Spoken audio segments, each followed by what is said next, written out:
on the low, on the low, on the low, on the low. Hi guys, welcome to my channel. We're here. Are you excited? We come back to the Izzy Realsss channel. Welcome back. So this is a story time for you guys, and I feel like I want everyone to actually, you know, hear what I'm about to say and understand it, because you know, like when you really think about it, not every day someone gets in a situation like this, and to hear it from my point of view, it's just, yeah. But let's start this story time. When I was like 15, I met some guy, and I'm not gonna lie, it was fun. Like when I was 15, I was young, you know, I was free, I was doing whatever I wanted to do. And then I think at that age, between 15 to 16, we became very close. And like as we got close, I started getting more and more drawn into his world. So like, you know, whatever he was getting up to, I was involved in it, so I knew everything, you know. And at that time, I didn't look at it like he's a bad guy. I still don't even look at him like a bad guy. If anything, I'll say he's selfish, but I don't look at him like a bad guy. So let me start. That's just like the beginning of how we met, and we met through mutual, like a friend of a friend or whatever. But I want to tell you the story of like how I spent 4.5 years in prison for stuff that wasn't mine. So let's start from the beginning. So in 2012, I did something very stupid.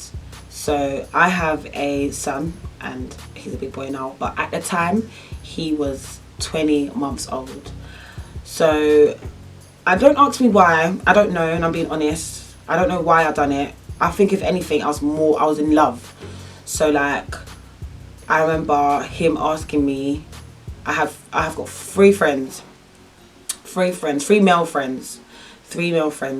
The first one, I'll say the one that I was dearly in love with. Let's call him, what should we call him? Let's call him Alpha, because I'll say he was the leader, Alpha, Omega, whatever. I'll say Alpha is the first one. The second one, I'll call him Craig. He's someone that I've known for a long time. Went to primary school together. I know his sisters and cousin, so I've been knowing him for a long time. The last one, he's a childhood friend, and I'm going to call him Tommy. Sorry. I'm going to call him Tommy, and Tommy I've known since I was like, I think 7 or 8. It's from my area. But anyway, so everyone knows everyone. I'm from an area called Peckham, South London. So everyone's from the same area. Everyone knows everyone. It's not very hard to not know anyone. So obviously I started chatting to Alpha. Alpha now, he is someone I had been dealing with on and off since I was 15 years old. So since I was 15 years old, me and him have been on and off, doing a thing on and off for years. Then he went to jail and I had a baby. Then he came out. And then when he came out, he hollered and was chatting or whatever. These times, because I had a kid, the council, they were giving out flats. So I got a flat, had my own house, and I was, you know, I was just being a normal baby mum. So Alpha now, he came to my house one day and was chatting or whatever. We basically picked up from where we left off. And what did he do? He asked me one day, like, oh, can you please hold my food for me? And I was just like, it started off with just food, and I was just like, yeah, you know what, cool, why not, like whatever, I'll hold it. And he was saying it wasn't going to be that long. So anyway, held his food, and yeah, so I was just holding it, whatever. I was still doing our thing, whatever. We speak every day anyway, cool. Then I think as time went on, he brought my child primary school friend around, who was called Craig. I think that was his name. Is that what I called him? Craig. Anyway, the boy that I known from when I was younger in primary school. brought him around, but I've been knowing him and I used to hang around with him when I was younger as well, so that was nothing. And then him and Tommy were friends because they'd all gone to school, so you know, that's why everybody was all linking. And they all used to come to my house anyway, so we used to chill, you know, smoke a 1-2 ganja. We used to chill, talk a lot, whatever, vibes. Then they got into a serious beef in the end. Like, the beef was heavy. I'm not gonna lie, it was heated. They were putting pressure on people. People were putting pressure on them. Whatever anyone wants to say. Whoever remembers the beef, it was serious. It was a serious beef. And so then when their beef started getting heated, they were just like, yeah, we need to get some wax. Da, da, da, da. So they started investing in some wax. Anyway, so they did that. They invested in their wax and stuff. Cool. And they was like, oh, Asha, can you hold it in my house? I said, oh, cool, whatever. To be honest, even though I was around them all the time, I wasn't around them all the time. They did their thing and I did my thing. And even though, like, they had access to my house, you know, at the time when it was all happening, I'm going to be totally honest with you guys. Do you think I even thought for a second I'm going to ever get in trouble or anything's ever going to happen to me? To be honest, I just thought, whatever. And at that time, I was 19 with a 20-month-old kid. It was soon to be 2. He was like at that terrible, you know, the terrible 2 stage where it's like, oh, and he's a boy. He has so much energy. So I was raising him on my own, as well as, like, you know, chatting to Alpha. And, like, you know, it was just hard. Like, I was trying to balance the 2 and everything, and still be with my girls all the time and etc. So yeah, it was. Those times was just the most hectic time of my life, I'm not gonna lie. And then, so anyway, the beef's heavy, you know, whatever. They got their waps now. It's in my house now, whatever. We never really, you know, I'm not gonna lie, I'm not one of those girls that I was just in my house and I was doing nothing. I was very much involved. Maybe not on the firearm part or whatever, but when it came to the food and stuff, I know what I'm doing. Those kind of things, or something that I was brought up around. It's the area that I was in, so it's not hard to not know what's going on or how to do things or whatever. I'm very streetwise, so yeah, it's a lot of things that I learned from them. I'm not gonna lie, they taught me a lot. And not that I'm proud that they taught me a lot, but I know a lot because of them. So if anyone wants to come and start waffling in my ear, I'm gonna be looking at them sideways like, nigga, bye. Being hectic and everything. Alpha had a girlfriend, so it was this like love triangle thing. So there was always dramas and stuff, and he was having a baby with her, and you know, it was all just too much. When I really think about, when I look back, like sit down now, I don't know why I was in that kind of situation. I don't understand what I was doing. If I had some sort of common sense, I should have evacuated myself from that environment completely. Like, just shows that love actually, when you're in love with someone, yeah, and you're blind, like, you actually can't see nothing. No matter what your friends tell you. My friends used to tell me all the time, and I used to be like, oh, whatever. Literally, you have your mouths, what's the problem? I'm doing my thing, I'm happy. But if I really, really think about it, was I really even happy? Like, I don't even know. Like, I don't even know how I really felt at that time. I just know that it was, you know, the hardest thing to, like, you know, let him go, because I've been around him for so long. Like, he was my babes, man. He was actually like my babes. He was like my brother, one of my best friends, and my babes at the same time. Literally, like, but, you know. And he loved my kid like the way he would have loved his daughter. So, you know, he always used to ask about him and stuff and treat him good. So it was just like, you know, I'm happy. So that's how I was feeling that whole time. So my life was just so hectic. I was just so busy. But that whole time, that was my emotion then. I was madly in love. Just love. You know, and love is sweet. Love is sweet, you know. So apart from all of that, so let me get to the bit where how and what happened. So I was in my house chilling one day. I'm gonna tell you actually let me tell you what I was feeling prior to that. So just say it's a, what day can I say? Just say it's a Tuesday. I've gone to sleep, I put my son to sleep, whatever. I'm in the house by myself. These times, Alpha's not there, Craig's not there, and Tommy's not there, yeah? So they ain't there. Been at home all day, been chilling, whatever. The food's in my house, the waps are in my house, they're stored away, whatever. But I'm just at home chilling with my son. It's time to go to bed. So I've put him to bed, and then I've gone to bed. I'm sleeping. I'm in my deep sleep. And you know when you get a sense of like nervousness, like something woke me up in my sleep. I don't know what it was, but what I remember was I could hear footsteps outside my door. Like, I don't know if anyone's ever experienced a raid or anything, but like, you know when they come with their heavy boots. I'm thinking, what the fuck? So I wake up out of my sleep, I'm shook. The house is dark. I don't know why I had it dark, but it was dark. So I get up and I start walking, I start creeping. I started creeping to my window. Creep to my window, I'm looking at my window, nothing. And my heart is bare beating. I'm so scared because it's woken me up out of my sleep, the footsteps.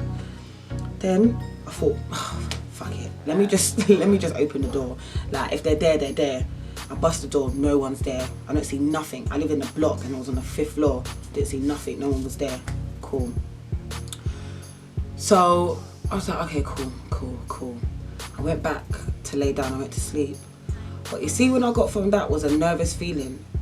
So something didn't sit right with me in the morning. So I woke up and I called Alpha and I said to him, oh, they're coming, you know.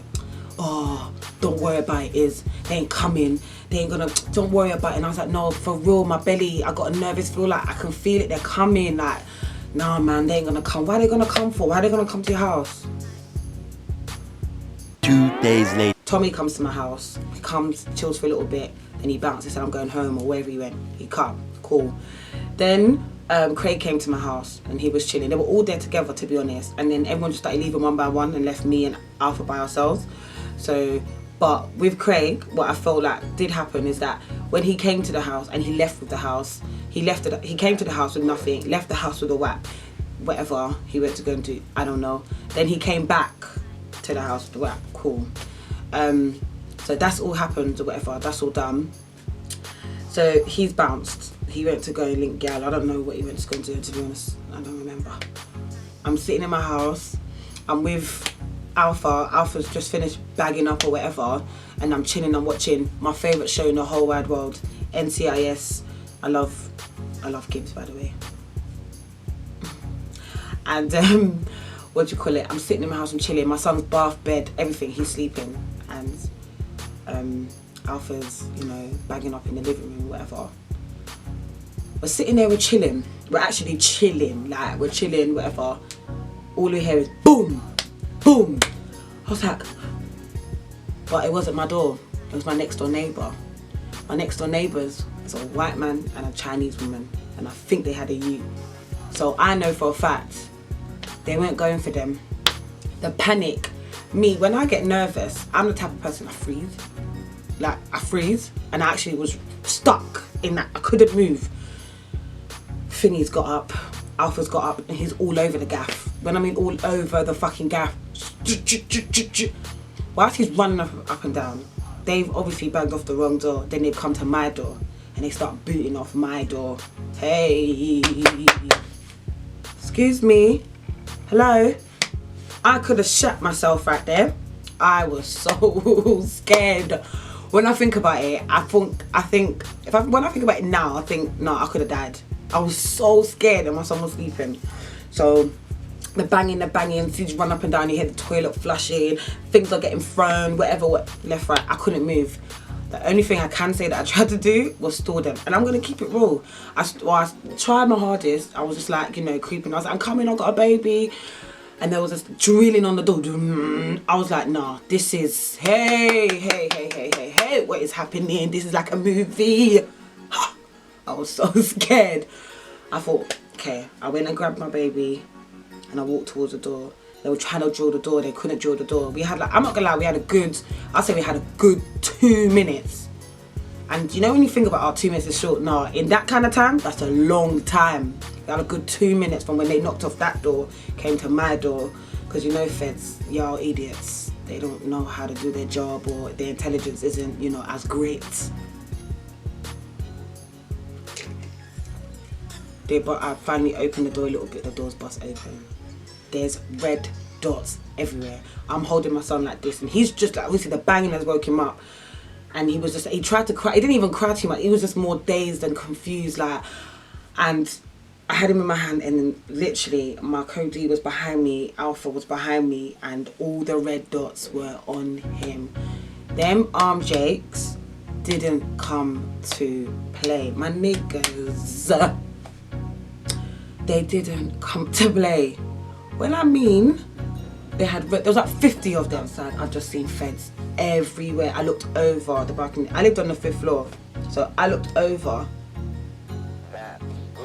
I don't know, bare Undie cars, bare feds car. They had the whole block surrounded.